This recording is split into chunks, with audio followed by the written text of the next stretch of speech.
በጣም ዘግናኝ በሆነ ሁኔታ ይገደላሉ፣ በጥይት ተደብድበው ይገደላሉ፣ አካላቸው ይጎድላል፣ ንብረታቸው ይወድማል፣ አብያተ ክርስቲያናት ይቃጠላሉ። ሞተው አውሬ የሚበላቸው አሉ፣ የሚያነሳቸው አጥተው። ሞተው የሚቀብራቸው ያጡ አሉ። ታግተው የት እንደደረሱ የማይታወቁ አሉ። አካላቸው የጎደሉ አሉ፣ ንብረት ይወድማል፣ ይቃጠላል። ይሄ ነገር አርሲ ውስጥ በጣም በተደጋጋሚ ጊዜ እየተደረገ ነው። ከዚህ ጀርባ እነማን ናቸው ያሉት? የሚጠረጠሩት አካላት እነማን ናቸው? ጥቃቱን ያደርሳሉ ተብሎ የሚከሰሱት አካላት እነማን ናቸው የሚለው ደግሞ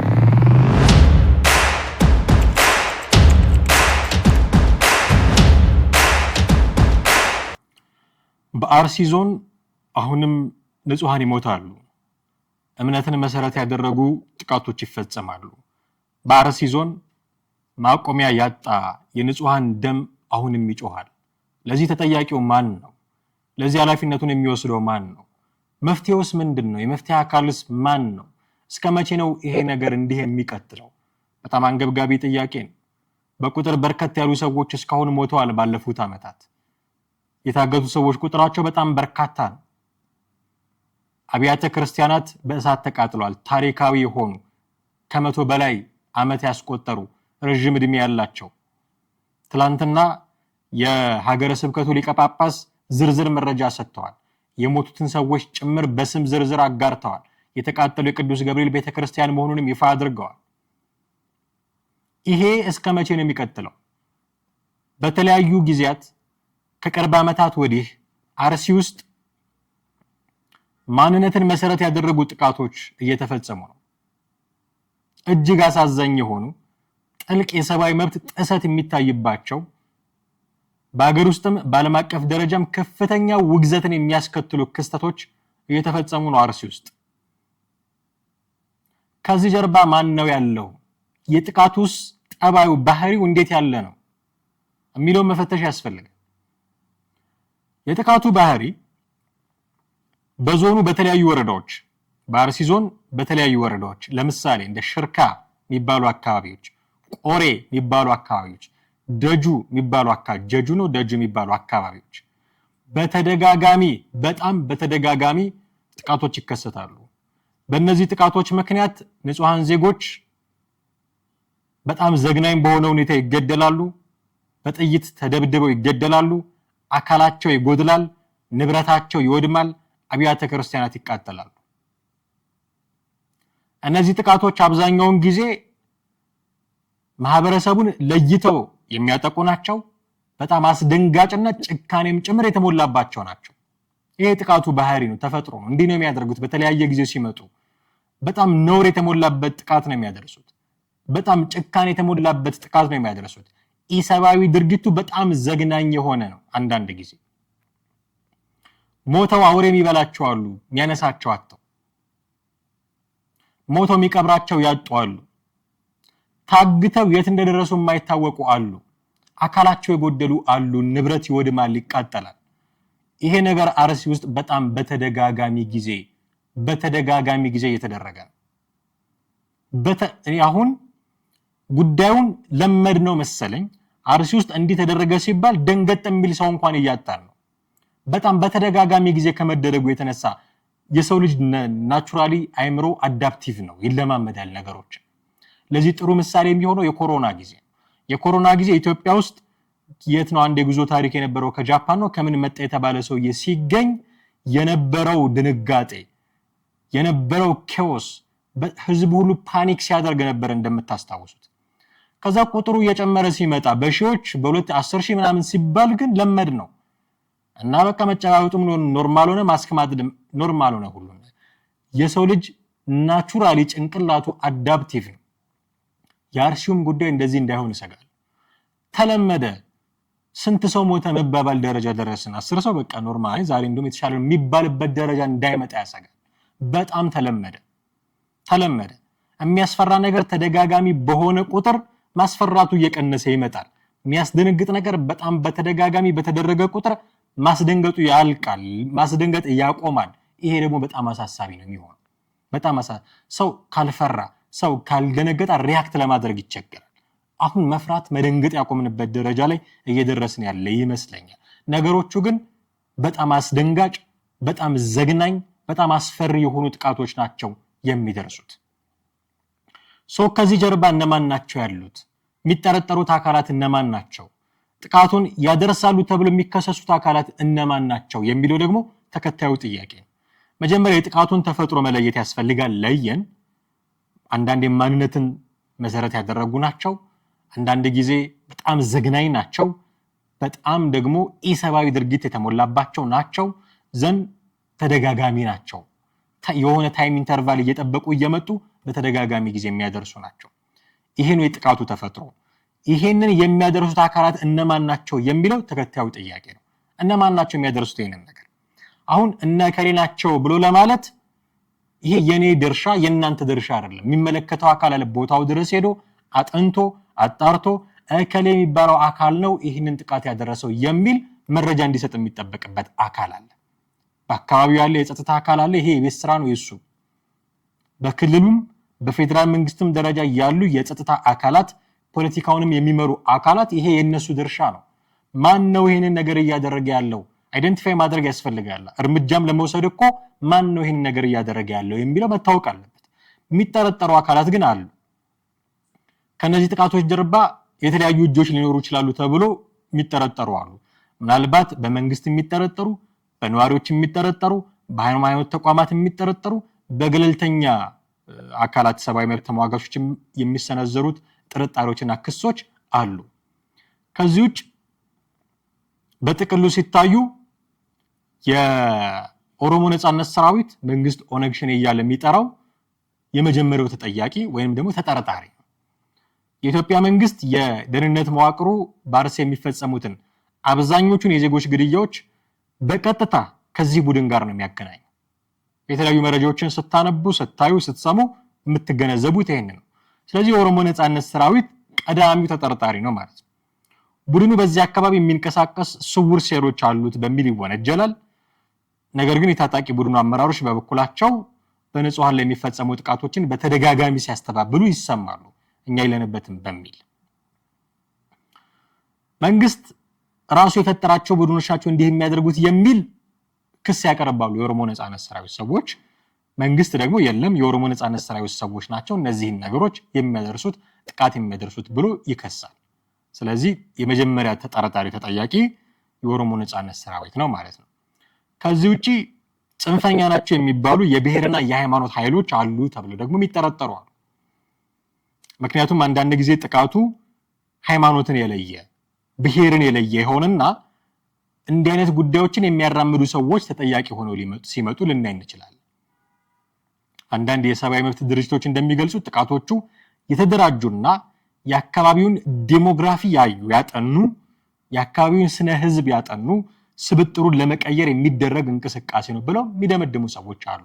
ይህንን ለማድረግ አለሙ የሚንቀሳቀሱ ጽንፈኛ ኃይሎች ናቸው የፈጸሙት የሚል ክስም ደግሞ ሲቀርብ እንሰማለን። በጥቃቶቹ ወቅት የሚሰሙ መፈክሮች፣ የጥቃቱ ሰለባዎች ያነጣጠሩባቸው ቦታዎች፣ የተመረጡበት መንገድ ሃይማኖትንና ብሔርን ያማከለ ሆኖ ሲገኝ እንዲህ አይነት አካላት አሉ ተብሎ ደግሞ ሊጠረጠር ስለሚችል የተለያዩ አካላት እንዲህ አይነት ጥርጣሬዎችን ያሳድራሉ። ሶስተኞቹ ተጠያቂዎች የአካባቢው የታጠቁ ሽፍቶች ናቸው። አንዳንዶቹ ጥቃቶች ከተለመደው የፖለቲካ ግጭት ውጪ ይሆናሉ። የህግ የበላይነትን መላላት ተጠቅመው የንብረት ዘረፋ ለማድረግ ሊሆኑ የሚችሉ አሉ። የግል በቀልን ለመወጣት የሚደረጉባቸው በዚህም ደግሞ አግባብ የሚንቀሳቀሱ የአካባቢ ታጣቂዎችም የሚፈጽሟቸው መሆኑ አንዳንድ ጊዜ ይነገራል። በአካባቢው ያለውን ልል የደህንነት ስጋት እሱን እንደ ጥሩ አጋጣሚ በመጠቀም የግል ቂማቸውን ለመወጣት ወይ ደግሞ ለተራ ዘረፋ ብለው ጥቃት የሚያደርሱ ሰዎችም ሊኖሩ ይችላሉ። እንዲህም የሚጠረጠሩ ሰዎች አሉ። መንግስት የሚወቀስበት ደግሞ መንገድ አለ። በቀጥታ መንግስትን የሚያስወቅሱ ስራዎች፣ የሚያስወቅሱ ተግባራት ደግሞ አሉ። የጸጥታ መዋቅሩ ክፍተት ከነዋሪዎች ከተጎጂ ቤተሰቦች የሚነሳው ትልቁ ጥያቄ እና ቅሬታ በአካባቢው ያለው መንግስት ዝቅተኛ የጸጥታ መዋቅር አለው በሚል ነው። አንዳንዴ በቸልተኝነት ሊሆን ይችላል፣ ወይም ደግሞ አንዳንድ ባለስልጣናት በጥቅም ተሳስረውም ሊሆን ይችላል። በጥቅም የተሳሰሩ አካላት ካሉ መንግስት ራሱ መፈተሽ አለበት። በተዋረድ ያሉ ዝቅተኛው ያስተዳደር እርከን ላይ ያሉ ሰዎችን በደንብ ማጥናት፣ በደንብ መጠየቅ፣ በደንብ ማየት ይኖርበታል። ከዛ ውጪ በቸልተኝነት የሚደረጉ በቃ ከዚህ በኋላ እንዲህ አይነት ነገሮች አይከሰቱም እኛ አስፈራርተናል አስጠንቅቀናል ብለው በማሰብም በቸልተኝነት የሚደረጉም ካሉ ኃላፊነቱን ሊወስዱ የሚገባቸው ሰዎች ሊኖሩ ስለሚገባ እነዚህንም ማየት ያስፈልጋል። መንግስት ጥቃቶቹ ሲፈጸሙ የጸጥታ ኃይሎች በቅርብ ርቀት ላይ እያሉም ጭምር በፍጥነት ደርሰው አለማስቆማቸው እንደ ክፍተት ይታያል። ወይም ደግሞ ጥቃቱ ሊፈጸም እንደሚችል አስቀድሞ መረጃ ኖሯቸው ያንን እርምጃ ደግሞ የሚያስቆም ነገር አለመውሰዳቸው እንደ ትልቅ ክፍተትም ይታያል። መረጃ ያላቸው እርምጃ ባለመውሰድ በአካባቢው አስተዳደር እንዲሁም የጸጥታ መዋቅር ውስጥ ያሉ ግለሰቦች ከታጣቂዎቹ ጋር የጥቅም ትስስር በመፍጠር እንዲህ ያሉ ጉዳዮች የመንግስትን አካል በቀጥታ ተጠያቂ የሚያደርጉ ናቸው። ካሉ ሊታረሙ የሚገቡ ናቸው። ከሌሉ እርምጃዎችም ደግሞ በአፋጣኝ መወሰድ አለባቸው። በቸልተኝነት ቀድሞ እርምጃ ባለመውሰድ እና ደግሞ ከታች ያሉ የአስተዳደር እርከን ውስጥ ያሉ የጥቅም ትስስሮች ሊኖሩ ስለሚችሉ በጣም ከፍተኛ ቅሬታ ስላለ መንግስት በዚህ በኩል ያለውን ክፍተት ሊሞላ ያስፈልጋል። በአጠቃላይ በአርሲ ዞን እየደረሰ ያለው ግድያ የአንድ ወገን አካል ተጠያቂነት ብቻ ላይሆን ይችላል። እንዲህ ነው ብቻ ብሎ ለመደምደም ሊያስቸግር ይችላል።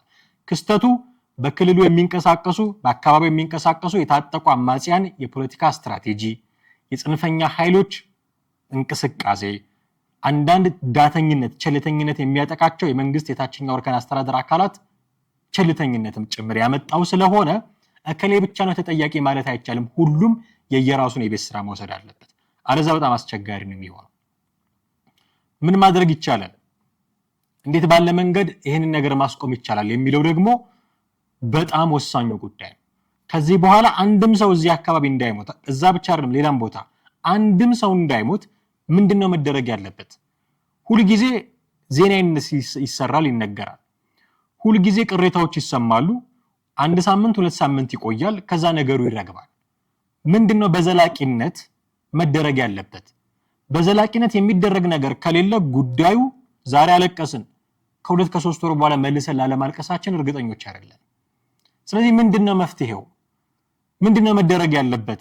ይሄ የሚመለከታቸው አካላት በእርግጥም በትክክል ሊያደርጓቸው የሚገቡ ነገሮችን የምንጠቁምበት ነው። ምን መደረግ አለባቸው? እንግዲህ ይህንን አስከፊ ዑደት ለመግታት ሊደረጉ የሚገባው የመጀመሪያው ተቀዳሚው ተግባር የህግ የበላይነትን ማረጋገጥ፣ ተጠያቂነትን ማስፈን፣ አካውንታቢሊቲ። የህግ የበላይነት መከበር አለበት፣ ተጠያቂነት መስፈን አለበት። ማንኛውም ጥቃት ለመደጋገሙ ትልቁ ምክንያት ወንጀለኞች አንጠየቅም የሚል እምነት ሲኖራቸው ነው፣ ወይም ደግሞ እስካሁን ተጠይቀው ስላላየናቸው ነው። ስለዚህ መጠየቅ አለባቸው። የህግ የበላይነት መከበር አለበት። ገለልተኛ ምርመራ መደረግ አለበት። በጥቃቶቹ ላይ በቀጥታ የተሳተፉ የገንዘብ የንብረት ድጋፍ ያደረጉ ጥቃቱን በስተጀርባ ሆነው የመሩ አካላት ፍጹም ገለልተኛ በሆነ መንገድ ምርመራ ሊደረግባቸው ይገባል። ምርመራ ከተደረገባቸው በኋላ ጥፋተኞች ከተለዩ በኋላ ህጋዊ እርምጃ መወሰድ አለበት። ህጋዊ እርምጃ ወንጀለኞችን ለይቶ ለህግ ማቅረብ፣ የተወሰደባቸውን እርምጃ ለህዝብ ይፋ ማድረግ፣ ከዛ ለሌሎች አስተማማኝ ማስጠንቀቂያ ይሆናል ይሄ ጉዳይ።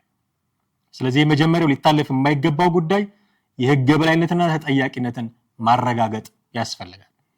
ሁለተኛ የጸጥታ መዋቅሩን ማጥራት ዘንድ ማጠናከር።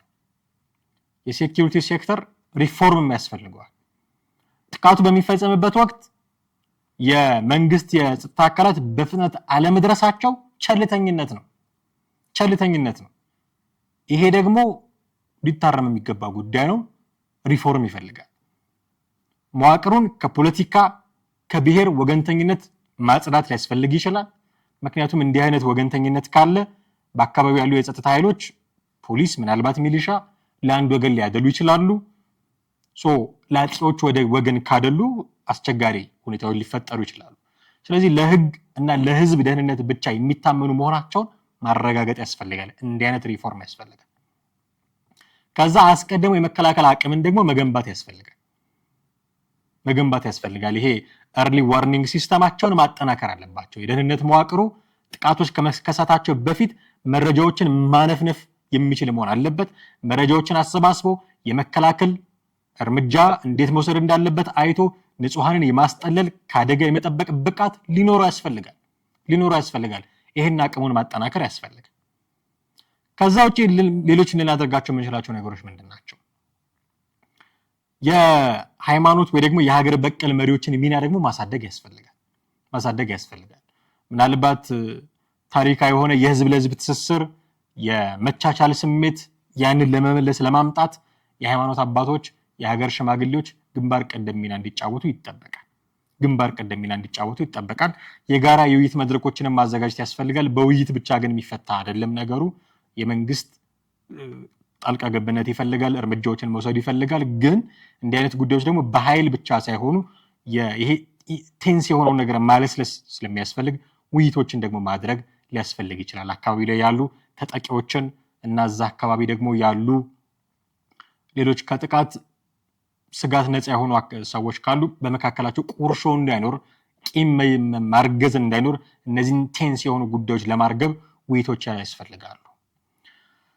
እነዚህ የሚደረጉ ጉዳዮች በየእምነት ተቋማት ውስጥም ሆነ በሶሻል ሚዲያ ላይ ጥላቻ የሚዘሩ አካላት ካሉ እነሱን ለማርገብ የተለያዩ አይነት ማስገንዘቢያዎችን ማድረስ ሊያስፈልግ ይችላል። የጥላቻ ንግግሮች ሊኖሩ ይችላሉ። አንዱን ወገን ማግለል የመሳሰሉ ነገሮች ሊኖሩ ይችላሉ። እነዚህ ጥቃትን የሚያፋጥኑ የሚያባበሱ ነገሮች ስለሆኑ ማስገንዘቢያ፣ ግንዛቤ መፍጠሪያ መድረኮች ሊያስፈልጉ ይችላሉ። ሰላማዊ ፖለቲካ ምህዳርን መፍጠር አንዱ ትልቁ አካሄድ ነው። ታጣቂ ቡድኖች የፖለቲካ አጀንዳ ሊኖራቸው ይችላል። ወጣቱን የፖለቲካ አጀንዳቸው ማስፈጸሚያ እና ለጥቃት መሳሪያ እንዳያደርጉት አማራጭ መንገዶችን መጠቀም ያስፈልጋል፣ መክፈት ያስፈልጋል። ከታጣቂዎች ጋር ወደ እውነተኛ ድርድር መምጣት ምናልባት ሊያስፈልግ ይችላል። አንዳንድ ቦታዎች በክልሉ የሚንቀሳቀሱ የታጠቁ ኃይሎች ፖለቲካዊ ፍላጎት ካላቸው ትጥቃቸውን አስፈትቶ ወደ ሰላማዊ ፖለቲካ ትግል እንዲገቡ ማድረግ የማይተካ ሚና የሚጫወት ስለሆነ ያንን ማድረግ አስፈላጊ ሊሆን ይችላል። ለወጣቱ የስራ እድል ማመቻቸትም ትልቅ አስተዋጽኦ ሊኖረው ይችላል። ምክንያቱም የስራ እድል የሌላቸው ዘርፈን መኖር እንችላለን ብለው የሚያምኑ አካላት ጆይን ያደረጉት እንቅስቃሴ ሊሆን ስለሚችል ለእነዚህ ሰዎችም የስራ እድል መፍጠር ምናልባት ችግሩን በጣም በከፍተኛ ሁኔታ ሊቀንሰው ይችላል። ለተጎጂዎች ፍትህና ካሳ መስጠትም ደግሞ የሚጠበቅ ነገር ነው። ፍትህና ካሳ መስጠት ያስፈልጋል። የተጎዱ ወገኖች በሀገራቸው በመንግስታቸው ላይ ያላቸው እምነት እንዲመለስ ያስፈልጋል። የሞራል እና የፍትህ ማሳያ የሆኑ ጉዳዮች እንዲመለሱ ያስፈልጋል። ስለዚህ የተፈናቀሉ ሰዎችን በዘላቂነት በማቋቋም የወደሙ አብያተ ክርስቲያናትን በመስራት ንብረቶችን መልሶ በመገንባት ለተጎጂ ቤተሰቦች ተገቢውን ድጋፍ በማድረግ ማህበረሰቡ የተረሳ ወይም ደግሞ የመገለል አይነት ስሜት እንዳይሰማው ማድረግ ያስፈልጋል። መሬት ላይ ያሉትን ጉዳዮች በህግ በማስከበር በወታደራዊ እርምጃ ስትሰራ አይምሯቸው ላይ ደግሞ የተፈጠረውን ነገር መቀነስ ማጥፋት ከተቻለ ያስፈልጋል። ይህ መስራት የምትችለው ደግሞ ካሳ በመስጠት ፍትህ በማስፈን የወደመውን ንብረት በመመለስ አለንላችሁ፣ አይዟችሁ፣ ከጎናችሁ ነን በማለት ነው እንዲህ አይነት ነገሮች የሚፈጠሩት። ስለዚህ ማለስለስ ከነሱ ጎን ሆኖ አለንላችሁ ማለት በስሜት መደገፍም ደግሞ ያስፈልጋል ማለት ነው። ዋናው ነጥብ፣ በጣም ትልቁ ነጥብ ግን በአርሲም ሆነ በሌሎች የኢትዮጵያ አካባቢዎች የሚከሰቱ ጥቃቶች እንዲቆሙ መንግስት ፖለቲካዊ ቁርጠኝነት ሊኖረው ይገባል። በጣም ወሳኝ ነው። ይሄ የዜጎች በህይወት የመኖር መብት የሚከበረው በመንግስት ነው። የዜጎች በነፃነት የመንቀሳቀስ መብት የሚከበረው በመንግስት ነው። ዜጎች የፈለጉትን አምልከው የመኖር መብት የሚከበረው በመንግስት ነው። ዜጎች ሀብት አፍርቶ ተንቀሳቅሶ ነግዶ ሰርቶ ውሎ ገብቶ ቤተሰብ የመምራት መብታቸው የሚከበረው በመንግስት ነው። ስለዚህ መንግስት ትልቁን ድርሻ ሊወስድ ይገባል። ሌሎች አካላት ተባባሪ አካላት ናቸው የሚሆኑት።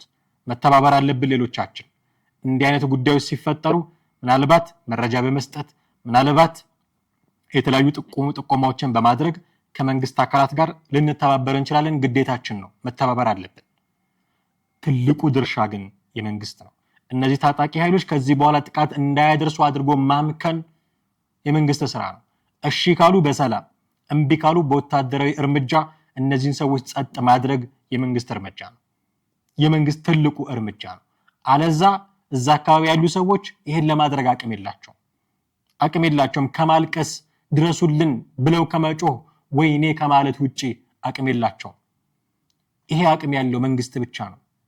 ስለዚህ መዋቅሩን ፈትሾ በተዋረድ ያሉ በተለይም የታችኛው እርከን ላይ ያሉ አካላትን መዋቅር ፈትሾ መቀየር ያለባቸው ሰዎች ካሉ ተቀይረው መቀየር ያለበት አሰራር ካለ ተቀይሮ እዛ አካባቢ ዳግምኛ እንዲህ አይነት ነገር እንዳይፈጠር ማድረግ መቻል አለበት። ይሄ የመንግስት ስራ ነው። ማህበረሰብ ሊዋጋ አይችልም። ማህበረሰብ ሄዶ ራሱን የሚከላከልበት ሊጠለል ለሆነ ቦታ ሻሽቶ ሊያመልጥ ብቻ ነው የሚችለው። ከደረሱበት ሊሞት ነው የሚችለው። ይሄንን ማድረግ የሚችለው የመንግስት አካል ነው፣ የጸጥታ መዋቅሩ ነው። ይሄን በማድረግ ኃላፊነቱን እንዲወጣ እንጠብቃለን ከመንግስት ኃላፊነቱን እንዲወጣ እንጠብቃለን ይሄን በማድረግ። ከዛ ውጪ ግን ጉዳዩን ለሌላ ዓላማ የሚጠቀሙበት ሰዎች ካሉ ማረፍ ያስፈልጋል። ምክንያቱም ሌላ ከዚህ በኋላም ደግሞ የነሱን ሚስ አንደርስታንዲንግ ተጠቅሞ ሌላ ሰው እንዲሞት ደግሞ አያስፈልግም። ከመንግስት የጸጥታና የፖለቲካ አመራር ጋር ተናቦ በመስራት ትልቁ ኃላፊነት የመንግስት መሆኑን በማመን መንግስት ይህን ስራ እንዲሰራ መረጃ በመስጠት እና መቀየር ያለባቸው ነገሮች መስተካከል ያለባቸው ነገሮች እንዲስተካከሉ በማድረግ አብሮ መስራት ያስፈልጋል። ከዚህ ውጪ የሆኑ ነገሮች ምናልባት ቁርሾን የሚፈጥሩ ነገሮች፣ ምናልባት ነገሩን በጣም የሚያባብሱ ነገሮች ካሉ ነገሩን በጥንቃቄ ማየት ያስፈልጋል። ሰከነ ባለ ስሜት ማየት ያስፈልጋል። ከዚህ በኋላ በአርሲ ሰዎች መሞት የለባቸውም ጋይስ። ይህን የሚሰሙ የሚመለከታቸው አካላት በሙሉ በተለይም የመንግስት አካላት የጸጥታ መዋቅሩን የሚመሩ አካላት ከዚህ በኋላ አርሲ ውስጥ በእንዲህ አይነት መንገድ የሚሞቱ ሰዎች መኖር የለባቸውም። ይሄ የዜጋ ጥያቄ ነው። ይሄ ለምን እንሞታለን የሚል የዜጋ ጥያቄ፣ ደማችን በከንቱ ለምን ይፈሳል የሚል የዜጋ ጥያቄ ነው። ባካችሁ ድረሱልን የሚል ዋይታ የነሱ ጥያቄ ነው። ስለዚህ ድረሱላቸው፣ ስለዚህ አስታግሱላቸው። ከዚህ በኋላ ማንም ወገን መሞት የለበትም። በጣም በተደጋጋሚ ጊዜ እየተፈጸመ ያለ ጥቃት ነው፣ ግድያ ነው። ቦታዎቹ ተለይተው ይታወቃሉ። በተደጋጋሚ ነው የሚደርሰው። አድራሾቹ እኔ እስካሁን ይታወቃሉ ብዬ ነው ማመነው። ስለዚህ ይሄ ሁሉ መረጃ ካለ ችግር ከሌለ በስተቀር እነዚህ የጸጥታ መዋቅር ውስጥ ችግር ከሌለ በስተቀር እርምጃ ለመውሰድ ችግሩን ለማምከን ለምንድን ያቃተው? ስለዚህ ወረድ ብሎ ማየት ያስፈልጋል። ወረድ ብሎ የፌደራሉም የክልሉ መንግስት አመራሮች የጸጥታ መዋቅሩ አመራሮች ወረድ ብለው ታችኛው እርከን ላይ ያሉ አስተዳዳሪዎችን መፈተሽ ያስፈልጋል። እነሱን ፈትሾ የሚቀየሩትን ቀይሮ የአሰራር ማስተካከያ ካስፈለገ አድርጎ ዳግመኛ እንዲህ አይነት ነገሮች እንዳይከሰቱ ማድረግ ያስፈልጋል። አለዛ በዚህ አይነት ሁኔታ የሚቀጥል ከሆነ አሳዛኝ ሁኔታዎች እንዲሁ እየሰማን መቀጠላችን ላይቀር ይችላል ማለት ነው። ስለዚህ በጣም ከፍተኛ ጥንቃቄ የሚፈልግ ጉዳይ መሆኑን ማስገንዘብ ያስፈልጋል ውድ ቤተሰቦቻችን።